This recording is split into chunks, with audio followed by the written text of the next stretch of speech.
Welcome to my channel set tax. Set tax சேனலுக்கு உங்களை அன்புடன் வரவேற்கிறேன். ஸோ இந்த பிப்ரவரி மாதத்துக்கான சிறு சேமிப்பை நான் சக்ஸஸ்ஃபுல்லாக ஸ்டார்ட் பண்ணிட்டேன். வாங்க நம்ம சப்ஸ்கிரைபர்ஸ் எல்லாரும் என்னோட சேர்ந்து நம்ம சேமிக்கலாம். இந்த மாதிரி நம்ம ஒரு கூட்டாக நம்ம சேமிக்கும் பொழுது நமக்குள்ளே ஒரு ஒழுங்கு வருது. ஒவ்வொரு மாதமும் நம்ம சிறு சேமிப்பு செய்ய முடியுது. எவ்வளோ தொகை, ஒரு சிறு தொகையோ பெருந்தொகையோ எவ்வளோ அமௌண்ட் சேர்க்குறோம் அப்படிங்கிறது முக்கியம் கிடையாது, நம்ம சேமிக்கணும். ஸோ இப்போ நான் சொல்லியிருக்கக்கூடிய சிறு சேமிப்பு வந்து பார்த்திங்கன்னா ரொம்பவே ஈஸியாக இருக்கும். இந்த மணி சேவிங்ஸ் சேலஞ்ச் மூலமாக நான் சேர்க்குறேன். சில்லறை காசுகளை சேமிக்கிறது, புது ரூபாய் நோட்டுகளை சேமிக்கிறது. ஸோ இந்த பிப்ரவரி மாதம் நான் எப்படி வந்து இந்த வாரத்தில் 7ஆம் தேதி வரைக்கும் நான் எவ்வளோ ரூபாய் சேமிச்சிருக்கேன், எவ்வளவு செலவு, ஸோ எவ்வளவு சேமித்தேன் அப்படிங்கிறத டீட்டெயிலாக பார்க்கலாம். வீடியோக்குள்ளே போகிறதுக்கு முன்னாடி இந்த மணி சேவிங்ஸ் சேலஞ்ச் நிறைய பேர் என்னன்னு கேட்குறீங்க, அதை ஒரு தடவை ஸ்மாலாக எக்ஸ்பிளைன் பண்ணிடுறேன். எல்லா சப்ஸ்கிரைபருமே ஒரு தடவை பார்த்துருங்க. இந்த மணி சேவிங் சேலஞ்ச் ஒன்றுமே இல்லை, save money for each expense. இப்போ நீங்கள் ஒரு நாளைக்கு 5 எக்ஸ்பென்ஸ் பண்ணுறீங்க, 5 செலவு பண்ணியிருக்கீங்கன்னா அந்த 5 செலவு பண்ணுறதுக்கு முன்னாடியும் ஒரு சிறு தொகையை சேர்த்துட்டு அந்த செலவை பண்ணுங்கள். ஆனால் கணக்கு எழுதுகிறப்ப எப்படி எழுதணுங்கிறத சொல்லிடுறேன். நிறைய பேர் நம்ம பழைய சப்ஸ்கிரைபருக்கே அது தெரில. இப்போ ஃபார் எக்ஸாம்பிள் நான் கிராசரி வாங்க ஒரு 2500 எடுத்துகிட்டு போகிறேன் அப்படின்னா ஒரு 50 ரூபா உங்களால் சேர்த்துட்டு மிச்சம் 2450 நான் கிராசரி வாங்கலாம் அப்படின்னு நீங்கள் முடிவு பண்ணுறீங்க. 50 ரூபா சேர்க்கணும்னு முடிவு பண்ணுறீங்கன்னா 50 ரூபாயை உண்டியில் போடுங்க, மிச்சம் 2450 எடுத்துகிட்டு போய் அந்த செலவு பண்ணுங்கள்.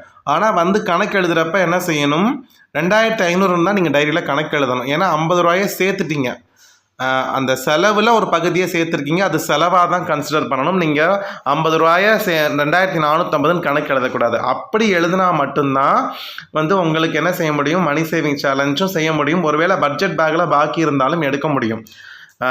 அதே மாதிரி இப்போ காய்கறி வாங்குறதுக்கு ஒரு 250 ரூபா எடுத்துகிட்டு போகிறீங்க, ஒரு 20 ரூபாயை சேமிச்சுட்டு 230 காய்கறி வாங்கலாம்.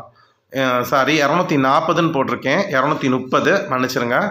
செலவுக்கு நீங்கள் 250 ரூபா எடுத்துட்டீங்க, 20 ரூபாயை சேமிச்சிட்டிங்க, 230 ரூபாயை காய்கறி வாங்கிட்டீங்க. ஆனால் நீங்கள் 250 ரூபா செலவு பண்ணதை நினச்சி நோட்டில் 250 எழுதுங்க. 20 ரூபாய் நீங்கள் ஆல்ரெடி உண்டியலில் போட்டிங்க. ஃபார் எக்ஸாம்பிள் நீங்கள் 20 ரூபாய் உண்டியலில் சேர்த்துட்டிங்க, 230 ரூபா எடுத்துகிட்டு போகிறீங்க. ஆனால் உங்களுக்கு 200 ரூபா தான் செலவாச்சு. நீங்கள் 30 ரூபா அதுலேயும் மிச்சம் பண்ணிட்டீங்கன்னா அது நீங்கள் பட்ஜெட் பேக்கில் போட்டாலும் போட்டுக்கலாம், இல்லை மணி சேவிங் உண்டியலில் நீங்கள் போட்டாலும் போட்டுக்கலாம். அது உங்களோட இஷ்டம். ஏன்னா மிச்சம் இருக்கக்கூடிய 750 ரூபா வச்சு நான் அடுத்த 3 வாரத்துக்கு காய்கறி வாங்கிடுவேன்னா அது உங்களோட சாமர்த்தியம். இப்போ நீங்கள் உண்டியலில் போட்டுட்டீங்க அப்படின்னா அந்த அமௌண்ட் ஃபுல்லாக செலவான மாதிரி கணக்கு தான் நீங்கள் எழுதணும்.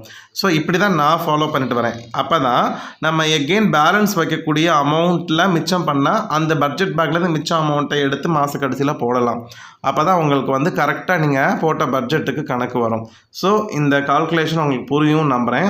இப்போ வாங்க நான் எந்த வாரம் எப்படி சேமித்தேன் அப்படிங்கிறத பார்க்கலாம். மொத்தமாக பார்த்திங்கன்னா கிட்டத்தட்ட 22 செலவு, ஒரு 2 செலவு எழுதணும். அதை எழுதிட்டு நான் கண்டிப்பாக உங்களுக்கு அடுத்த கிளிப்பிங்கில் சொல்கிறேன். இப்போ ஃபஸ்ட்டு 10 பாருங்கள், cable, grocery, snacks, veg, hotel, stationery, petrol, snacks, grocery, veg.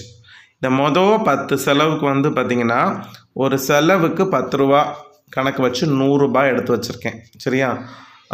இப்போ 10 செலவு பண்ணியிருக்கேன், 10 சேவிங்ஸு. என்னால் முடிஞ்சது 10 ரூபா தான். சில சமயம்லாம் பெட்ரோல் போடுறப்ப 50 ரூபாலாம் போன வருஷம்லாம் நான் எடுத்து வச்சுருக்கேன். இப்போ ரொம்ப விலைவாசி ஏறினதுனால அதிகமான அமௌண்ட் எடுத்து வைக்க முடியல, நம்ம ஒரு சிறு தொகையை எடுத்து வைப்போம் அப்படின்னு சொல்லிட்டு எடுத்து வைக்கிறேன். அப்போ பாருங்கள், அப்போ 10 செலவுக்கு பார்த்திங்கன்னா 100 ரூபாய் எடுத்து வச்சுருக்கேன் சில்லறையாக. இப்போ நம்ம இதை உண்டியலில் போட்டுடலாம். இப்போ பாருங்களேன், நான் 10 செலவு பண்ணியிருக்கேன், ஒரு 100 ரூபாயை சேமிச்சிருக்கேன். இப்போ நீங்கள் ஒரு மாதத்துக்கு நான் இப்போ ஒரு 80 செலவு பண்ணுறேன்னா நான் 800 ரூபா சேமிச்சிருவேன். ஸோ இதுதான் ஃப்ரெண்ட்ஸ். நான் அப்போ என்ன பண்ணுவோம், நம்ம இந்த 10 ரூபாய் எடுத்து வச்சுட்டு மிச்சம் இருக்கக்கூடிய அமௌண்ட்டை நம்ம செலவை குறைக்கணும், செலவை பண்ணிடணும்னு நினப்போம். நீங்கள் ஃபுல் அமௌண்ட்டையும் செலவு பண்ணிட்டீங்க அப்படின்னா கண்டிப்பாக உங்களால் பணமே சேமிக்க முடியாது. நான் அதுக்குன்னு பெருந்தொகை எடுத்தாலும் நமக்கு செய்ய வேண்டிய செலவுக்கும் பத்தாமல் போயிடும். அதனால் ஒரு சிறு தொகை எடுத்து வச்சுக்கலாம். இப்போ நான் காய்கறி வாங்க போகிறேன், ஒரு 250 ரூபா எடுத்துகிட்டு போகிறேன், 10 ரூபா நான் எடுத்து சேர்த்துட்டு 240 ரூபாயில் காய்கறி மோஸ்ட்லி நான் நினச்சதை வாங்க முடியும். 10 ரூபா குறையிறதுனால ஒரு ஒரு பெரிய எஃபெக்ட் வந்து ஏற்படாது. ஸோ அதனால தான் மினிமம் 10 ரூபாயாவது வச்சுக்கோங்க. நான் சில சமயம் 10 ரூபாய்க்கு கூடயும் சேமிப்பேன். ஸோ பட் இப்போதைக்கு இது சோஃபார் வந்து 10 ரூபா தான் வந்து நான் ஒவ்வொரு செலவுக்கும் சேமிச்சுட்டு வரேன். இப்போ அடுத்து பாருங்கள், 11லேருந்து 24 செலவு. ஓகேவா? 11லேருந்து 24வது செலவு வரைக்கும் பார்த்தீங்கன்னா milk, envy, veg, grocery, snacks, petrol, veg, snacks, hotel snacks, medicine, hair cut. பாருங்கள், ஸ்நாக்ஸ் தான் அதிகமாக வருது. ஸோ அப்போ 10லேருந்து 24னா அடுத்து ஒரு 14 செலவு இருக்குது. ஓகேவா? அப்போ 140 ரூபா, ஒரு செலவுக்கு 10 ரூபா வச்சு 140 ரூபா. 40 ரூபா சில்லற இல்லை. ஆக்சுவலாக நான் 10 ரூபா 20 ரூபா எடுத்து வச்சுருந்தேன். அப்புறம் சில்லற மாற்றிட்டேன். ஸோ நான் 100 ரூபா, 150 ரூபா, ஒரு 50 ரூபா நோட்டு, ஒரு 100 ரூபா நோட்டாக மாற்றிட்டேன். இப்போ நான் 150 ரூபா, ஒரு 10 ரூபா எக்ஸ்ட்ரா போடுறேன். அதனால ஒன்றும் கிடையாது. ஸோ இப்போ நான் இவ்வளோ 7ஆம் தேதி வரைக்கும் நான் எழுதின 24 செலவுக்கும் 24 சேவிங்ஸ் நான் பண்ணிட்டேன். 10 ரூபா தான் நான் சேமிச்சிருக்கேன், பரவாயில்ல. இது வந்து மணி சேவிங் சேலஞ்ச் முடிஞ்சிருச்சு. அடுத்து வந்து பார்த்திங்கன்னா சில்லறை சிறு சேமிப்பு. சில்லறை காசு வந்து பாருங்கள், நம்ம சப்ஸ்கிரைபர் ஒருத்தர் ஸ்டிக்கர் ஒட்டிகிட்டே இருக்குது, ஒட்டினது வந்து பிஞ்சிருச்சுன்னா மார்க்கர் வச்சு எழுத சொன்னாங்க. அவங்க சொன்ன மாதிரி மார்க் வச்சு எழுதிட்டேன். கொஞ்சம் கையெழுத்து நல்லா இல்லை, கொஞ்சம் நீட்டாக மாற்றிடுறேன். ஸோ போன மாதத்தோட எண்டில் 300 ரூபா சேர்ந்துச்சு. ஒரு 9 ரூபா இந்த இதில் போட்டிருந்தேன், இந்த பாக்ஸ்லேயே போட்டிருந்தேன். ஸோ இப்போ 1ஆம் தேதியிலேருந்து 7ஆம் தேதி வரைக்கும் நான் சேமித்த சில்லறை காசுகளை நான் எடுத்து வச்சுருக்கேன். நான் முன்னாடியே போட்டேன், வீடியோக்காக மறுபடியும் எடுத்துட்டேன். ஏன்னா உங்களுக்கு முன்னாடி சேமிக்கணும், அப்போ நீங்களுமே வந்து சேமிக்கிறதுக்கு ஈஸியாக இருக்கும்னு சொல்லிட்டு எவ்வளோலாம் நான் எண்ணல தனித்தனியாக பிரிச்சுட்டேன். சேர்ந்த சில்லறைகளை 1 ரூபா தனியாக, 2 ரூபா தனியாக, 5 ரூபா தனியாக பிரிச்சுட்டேன். இப்போ நம்ம தனித்தனியாக அந்த இதில் போட்டுடலாம். இப்போ 5 ரூபா ட்ராக்கில் 5 ரூபா, 2 ரூபாவில் 2 ரூபா. ஸோ இந்த மாதிரி சில்லறை காசுகளை நான் மொத்தமாக ஒரு டப்பாவில் சேர்த்துட்ருந்தேன். இப்போ எனக்கு இந்த மாதிரி தனித்தனியாக சேர்க்கணும்னு ஆசையாக இருந்துச்சு. ஸோ அதனால தான் வந்து இந்த டப்பா வாங்கினேன். 3-in-1 பாக்ஸ் அமேசானில் தான் வாங்கினேன். நீங்கள் வந்து ஒரு தனியாக ஏதாவது வேஸ்ட்டு டப்பா 3 இருந்துச்சுன்னா அதில் கூட நீங்கள் பிரித்து வச்சு சேமிக்கலாம். இதுக்குன்னு நீங்கள் செலவு பண்ணணும்னு அவசியம் இல்லை. ஏன்னா நீங்கள் உண்டியல் வாங்குகிற காசை கூட நம்ம சேமிச்சிடலாம். எனக்கு என்னன்னு தெரியல, ரொம்ப ஆசையாக இருந்ததுனால, எனக்கு ரொம்ப நாள் பார்த்துட்டு இருந்தேன் இந்த மாதிரி ஒரே காம்பேக்டாக இருக்கணும் அப்படிங்கிறதுனால தான் நான் இது பண்ணேன்.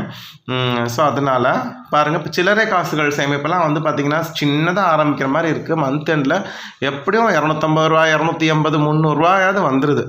ஸோ அதனால் அந்த சில்லறை காசுகள் சேமிப்பை வந்து நீங்கள் நல்லா பண்ணிடுங்க. அந்தந்த மாதமே நீங்கள் சில்லறையாக மாற்றி, பணமாக மாற்றி சேமிப்பை நீங்கள் பெருகிக்கலாம். நான் அப்பப்போ கொடுத்துருவேன். ஏன்னா நான் 1000 ரூபா, 2000 ரூபா வரைக்கும் சேர்க்க மாட்டேன். அந்த மாதம் 300 ரூபா சேருதா, 250 ரூபா சேருதா, எவ்வளோ சேருதோ அதை அப்படியே என்ன செஞ்சுருவேன், நோட்டாக மாற்றி அந்த கேஷ் பேக்கில் வச்சுருவேன்.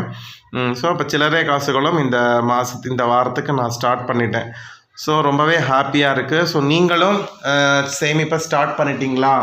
நீங்களும் மணி சேவிங் சேலஞ்ச் சில்லறை காசுகள் சேமிப்பெல்லாம் பண்ணுறீங்களா அப்படிங்கிறத மறக்காமல் கமெண்ட் பாக்ஸில் சொல்லுங்கள். நீங்கள் முடிச்சிட்டிங்க, இந்த வாரத்துக்கான சேமிப்பு பண்ண முடிச்சிட்டேன்னா ஒரு தம்ப் மார்க் கொடுங்க. கண்டிப்பாக எல்லாருமே வீடியோவை மறக்காமல் லைக் பண்ணுங்கள். ஒரு 2000-3000 பேர் பார்க்குறீங்க, எல்லோரும் லைக் பண்ண நல்லாயிருக்கும். இந்த வாரத்துக்கு வந்து பார்த்திங்கன்னா இது வரைக்கும் புது கரன்சி, புது ரூபாய் நோட்டுகள் எதுவுமே என்கிட்ட சேர்க்க முடியல, எடுத்து வைக்க முடியல. ஏன்னா செலவுக்கே ரூபாய் நோட்டுகள் கிடச்சிச்சு, பட் ஆனால் செலவுக்கு காசு இல்லாமல் போயிடும். ஸோ அதனால் இந்த வாரத்துக்கு ஒன்றும் எடுத்து வைக்கல. பாப்பா அடுத்த வாரம் எதுவும் சேமிக்க முடியுதான்னு பார்க்கலாம். ஸோ இதுதான் இந்த வாரத்துக்கான சிறு சேமிப்பு. இந்த வீடியோ உங்களுக்கு பிடிச்சிருக்குன்னு நம்புகிறேன். இந்த வீடியோ பார்த்தின கமெண்ட்டை மறக்காமல் கமெண்ட் பாக்ஸில் சொல்லுங்கள். இந்த வீடியோ பிரயோஜனமாக இருந்துச்சுன்னா உங்கள் ஃப்ரெண்ட்ஸ்க்கு ஷேர் பண்ணுங்கள். ஃப்ரெண்ட்ஸ் அடுத்த வீடியோவில் பார்க்குறேன்.